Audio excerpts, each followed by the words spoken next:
Sindh government पारां जेको lockdown कयो वियो आहे उन हवाले सां खेंजू में बि जेको आहे मुकमल तौर ते लॉकडाउन आहे ऐं जेको कारोबारी सिस्टम आहे उहो बंदि आहे ऐं आवाम जेका आहे उहा घरनि ताईं महदूद आहे।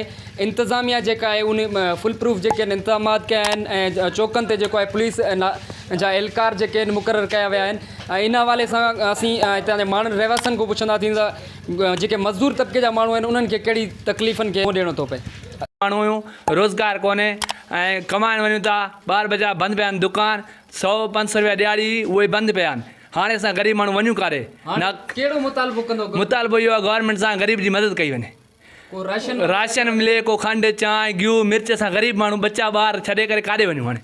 हाणे हिकु दुकान बंदि पिया आहिनि, हिकिड़ो रोज़ी कोन्हे की। वॾी मुश्किलात आहे असांखे देहाती इलाइक़े में। शहर बंदि थी वियो आहे, ग़रीब माण्हू गरीब तबिको आहे, रोज़गार कीअं थियो वञे इन जे हवाले सां असांखे मदद कई वञे। गवर्नमेंट खे हिदायत आहे असांखे राशन पाणी ॾिनो वञे। मुश्किलात में असांजो जेको कारोबार आहे बिल्कुलु नथो थी वञे। ग़रीब मज़दूर माण्हू सिल तगारी वारा हाणे तमामु असांजो ॾुखियो वक़्तु गुज़रे थो पियो। इन टाइम ग़रीब तबिको जेको आहे जेको रोज़मर्रा जो मीन्स मज़दूरी करणु इंसानु जेको शहर वेंदो हुयो, जेको ॿोरी सिल तगारी, हिन टाइम उहो शहर पूरो बंदि आहे।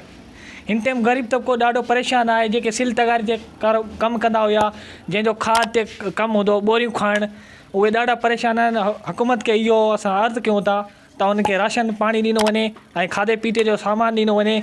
असां गवर्नमेंट सिंध खे खे ऐं वज़ीर आज़म PM मिनिस्टर खे अर्ज़ु कयूं था त उन्हनि खे खाधे खुराक जो सामान ॾिनो वञे। जी नाज़रीन, तव्हां हितां जे मज़दूर तबिके जूं ॻाल्हियूं बि ॿुधियूं। उन्हनि जो चवणु हुयो त लॉकडाउन सबबु जेका मज़दूर ॾियारी वारे जेको मज़दूर आहे उनखे तमामु घणनि मुश्किलातुनि खे मुंहुं ॾियणो थो पए। उन्हनि गवर्नमेंट ऑफ सिंध खां मुतालबो कयो आहे त उन्हनि ग़रीब मज़दूर तबिके जे माण्हुनि खे राशन फ़राहम कयो वञे जीअं उन्हनि जो गुज़र सफ़र बहितर नमूने सां थी सघे। कैमरामैन मोहरम अली सां गॾु उस्मान पयार, अवामी आवाज़ TV, खेंजू। विज़िट कयो अवामी आवाज़ मीडिया ग्रुप जी वेबसाइट awamiawaz.pk।